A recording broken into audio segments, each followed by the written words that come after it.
Because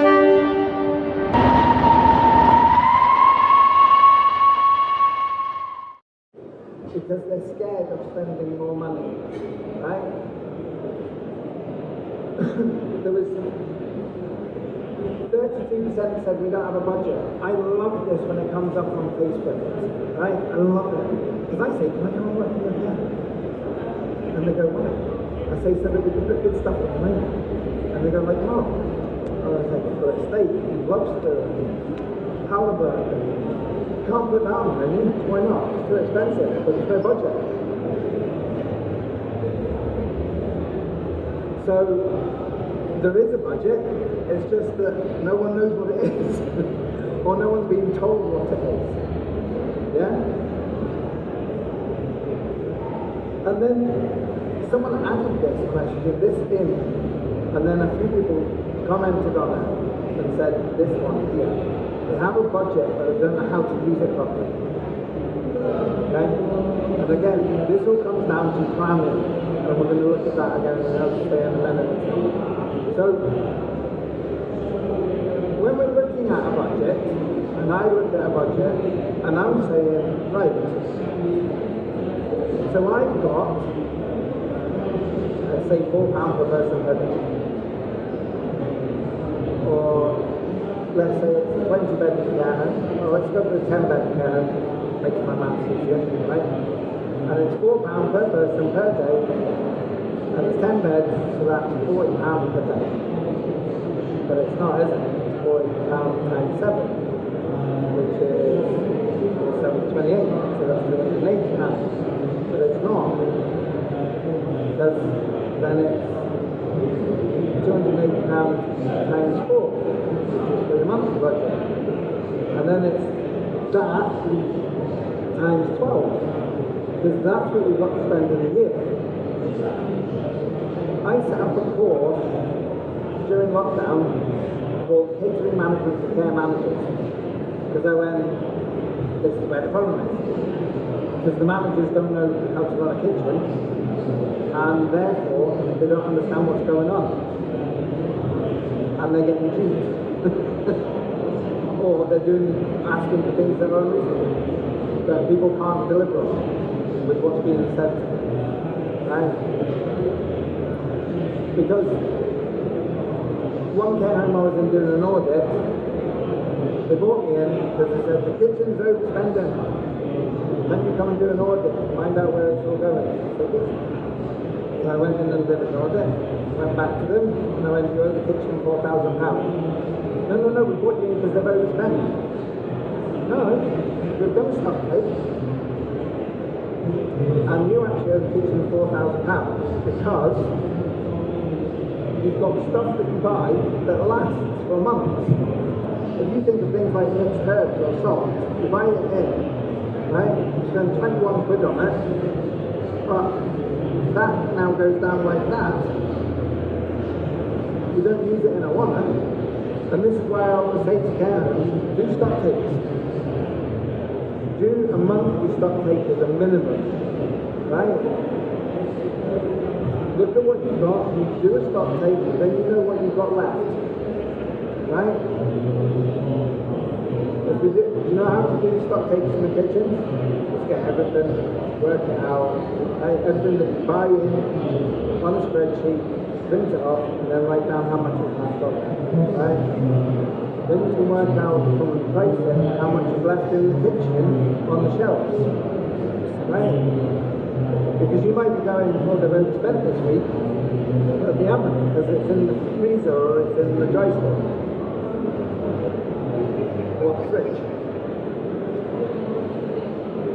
So if you do it on a monthly basis, you've got an idea of where you're going with things and where we're at, okay?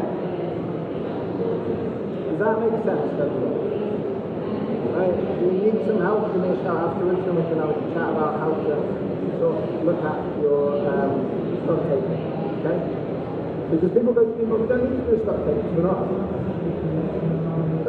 profit-making business in that sense. The food isn't actually making profit, we're not selling it. No, but you are actually using it, and it is a cost resource to your business.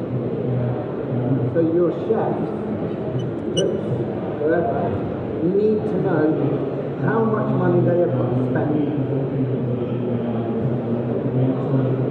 I worked in a care home as an agency chef when I was studying dietetics, and they said to me, could I redo the menus, because I was covering for maternity, the person was off for 3 months. So they said, can I redo the menus? So I said yes. And I did have things like steak on the menu, prawns, however, things like that. And the manager had flake. He was like, you can't have that on. I said, I'll tell you what, if at the end of the month I'm over budget, you can take it out of my wages. Okay? And you know what? I said, if I'm over budget at the end of the month, take it out of my wages. And he went, so you're that confident? I went, yes. And then I came in on the budget. And he went, how? How have you done that? Well, I'm making all the cakes, not buying them and making my own chips. So instead of spending £26 on a box of chips, I was buying in a bag of potatoes, so I was buying 12 kilos of chips at £26 what they were paying, or buying 25 kilos of potatoes for £7.95. That's what they were. So, and I could then make 25 kilos of chips, which is a lot more for a lot less. Making a gatto was working out, it was costing me about £6. Buying one in from Brits was costing me about 16. So it's about where you redirect that money to as well. And that's by understanding what your budget is to start with. Because it wasn't fillet steak and lobster every day, that was just it. Right? So one day it might just be mince or sausages or something else that's on the cheaper side. Not cheap as in cheap food, but cheaper product. But you can then outweigh and balance what's going on in the rest of the menu. Okay? So, what is your food budget? Do you know? You've obviously answered that question. You've had one answer. Great. Right? No one else can get you. Why is it important to know your food budget? Well, we talked about that. So that you can create the right menus. You can create the right food. You can give nutrition, the right nutrition. Okay? Who sets the budget in your business? Do you know? No, it's the accountant. The accountant? Accounting. It's my employer. Your employer? Yeah. Okay. So we need to look at making sure that that's right as well. I've worked for companies where I've been given 3 different budgets for the same price by 3 different people. One that was from the chef, one that was by the area manager, and one that was by the accounts. And the accounts were like, well, it's about, I think they said it's about £3.75. I went, about what? I said, I need to know. Well, it is, it's about £3.75. You can't have a balance. You don't give somebody about $5 more. Right? You need to know. You need to know what it is, because and we worked out that it was actually not £3.75, it was £3.95, and this was in an 80-bedded care home. Right? So 20 pence times 80 every single day over a year is a lot of money. That is your fillet steak on the menu. That is your halibut. That is your lobster. Yeah? If you're not giving them an 8-ounce fillet steak, are you? You're going to give them something small. Right?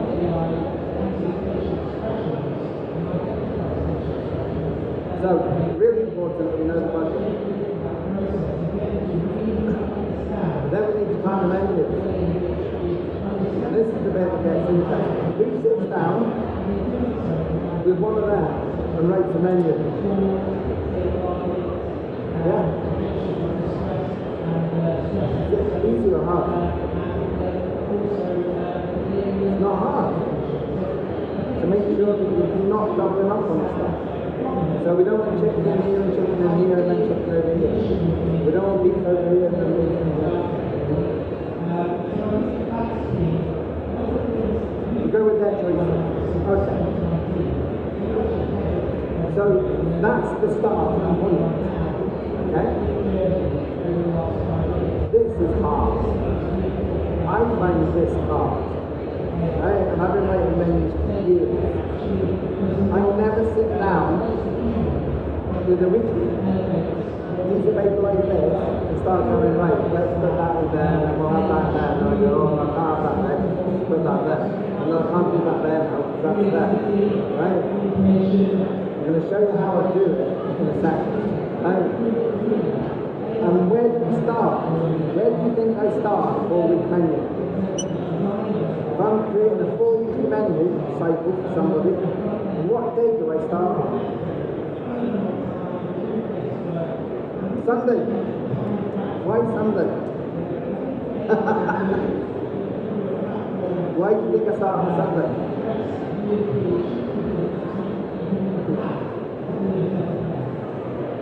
It is the right answer. Start on Sunday, right? Because then you make sure that you don't double up this way. You can also then make sure that you don't double up this way. Right? So if we've got roast beef from here, we don't want roast beef from here on next week. Or any beef. Yeah? So yes, you're right. Start with week 4 on Sunday. Then the rest of it all comes together. Right?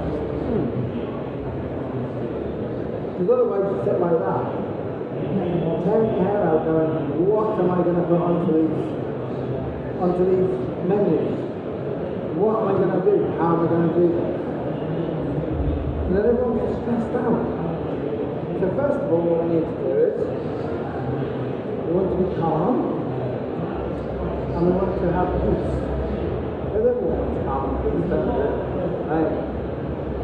So what we're going to do is, we're going to start off by finding out the likes and dislikes of people. And what I mean by that is, we're going to ask them questions. And we're not going to say to them, do you like chicken?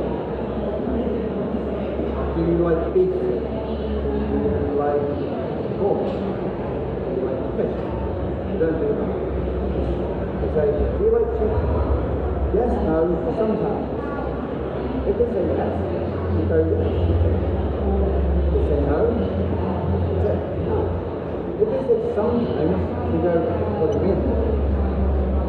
They go, well, I like the thigh, but I don't like the breast because it's too dry. Okay, so we're going to like the thigh.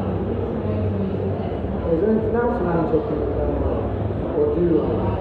Well, I like it with gravy, but I don't like it with the sauce. So now what we're doing is we're starting to break that down. I've got a document that's thick around nutrition and menu planning for care. And I go through that with everybody so that we can find out what their needs are as well. Okay? So yesterday someone was talking about when we should be eating meals. Right? There's been a study showing that the evening meal being larger is better than during the lunchtime because they're then not as tired and lethargic when they actually engage. Okay? So there are studies done on that. Right? But now we know what we like. So now we're going to write a menu. Right? We go, great, you know what they like, so we go back to this. Yes? No. We don't go back to that at all. Not at all. What we do is we get all the bits of paper. And we have them spread out on the table in front of us. And we have one that says chicken. We have one that says beef. We have one that says pork. We have one that says fish. We have one that says vegetarian. We have one that says potatoes. We have one that says vegetables. We have one that says cold puddings. We have one that says hot puddings. And we write down 10 dishes of each one. And then what we do is we go, right, beef. Go back to over here. Right? Because the week before we put chicken on, so we can have beef from day one. Right? So now go on here and we go beef. Oh, I'm going to put beef casserole on that then. So we cross off beef casserole and we put it in a little box. And then what we do is we go, right, well we can't have now anything off of this one. So we go that way. On dinner or on lunch next day. Right? So there's a 2-meal gap between having something and that. Is this making sense? Right? So you just have lists of foods, lists of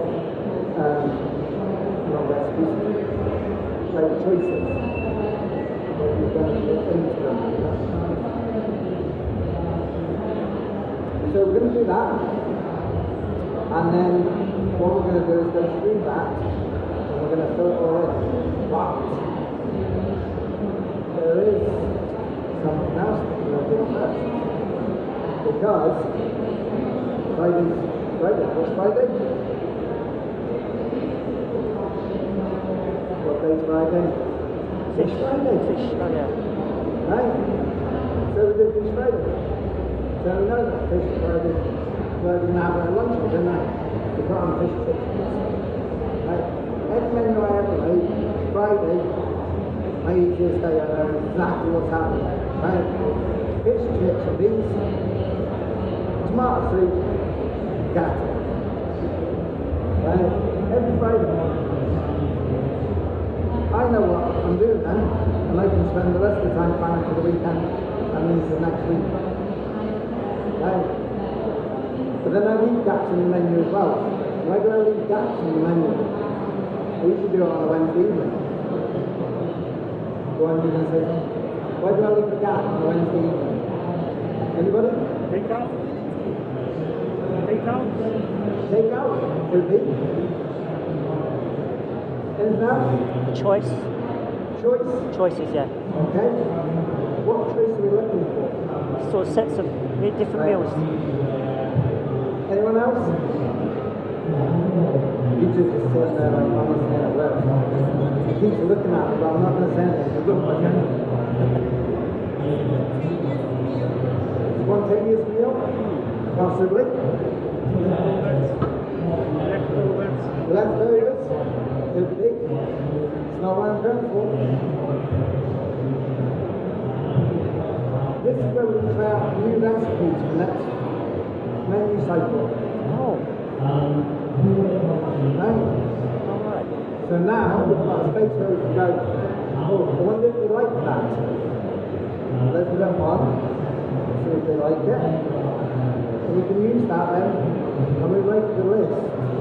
This is the other thing as well. We don't start writing the list when we're changing the menu. This is all done in advance. And what I mean by in advance is as soon as we put the summer menu on, we write the autumn one. And then guess what we're going to do? The first year is a nightmare. It's like if everyone loads of work to do. But guess what we're going to do at the end of it all? Take the drawer, put it in a little bowl pocket, put it in the drawer. Now, when summer comes around, all I need to do is take it out, look at it, check any new residents, check any changes in what people likes and dislikes are, maybe adjust a couple of things. I now have next year's menu in my hand. Right? Year 2, please. Don't need to come into 5 to 12. I'm in for number 4. Right? So, we're going to do that. Yes? So then we've got our menu now. So now we've got our menu plan, and we've got our spaces filled in. And then what we're going to do is, we're going to write the recipes to go with those dishes. You're going to do what? Yes, we're going to rate the recipes to go with the dishes. Why are we going to rate the recipes to go with the dishes? Why are we going to rate the recipe to go with the dishes? Consistency. Consistency, yes. If we go back to budgeting, why are we going to rate the recipes? Anyone? Favourites? Think about budgeting now. We're on budgeting, right? So we'll go back to budgeting. I think you said what I think you said. No, that's something else we're going to do in a bit. Cost control, right? Because now, if we've got a recipe, it's easier to try and work out how much it costs for each stew by going each stew, or it's easier to work out what the cost of each stew is if you know what goes in it. Yes? And I mean right down to salt and pepper. They go on there as well. So we know exactly what we need to buy. So what we're going to do is now we've got that. So remember when I said about the person that said about losing the 65 grand right at the beginning? And she said 74 with the menu plan. And I started to tell her all this stuff. She said, maybe we just need to get you in. I said, well, it would work out cheaper for you because you're not going to be spending all your time trying to do this. Okay? So, we've got our recipes or dishes, we've got our recipe sheets. What else do we need now?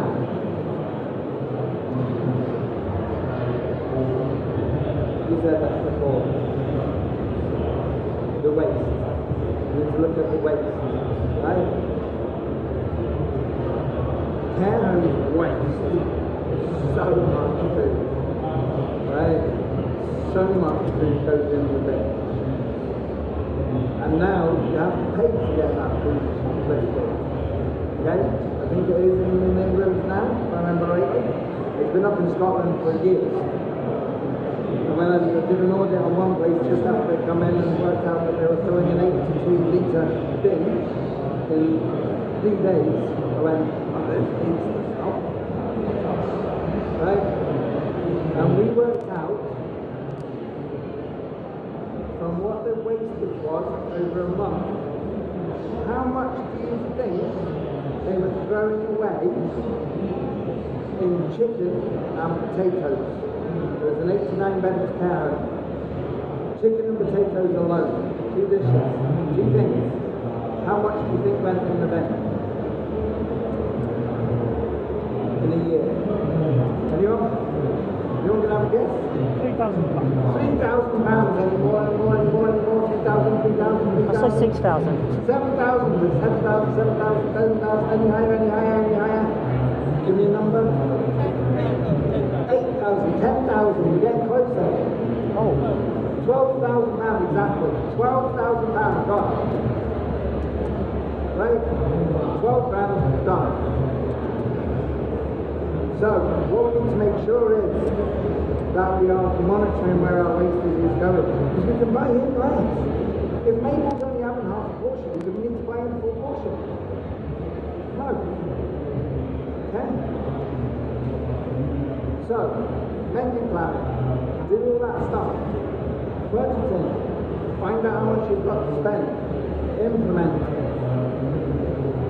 Then what happens is you end up with a smiley face rather than the angry face, and everyone starts to enjoy themselves. You're not getting in the neck as the manager, spending too much money. The chef isn't getting in the neck because he spent too much money. Everyone's happy. And ultimately, because there's only one reason that we all do what we do, and that's what people will look at. Ultimately, they're going to end up with something better. Okay, that is my time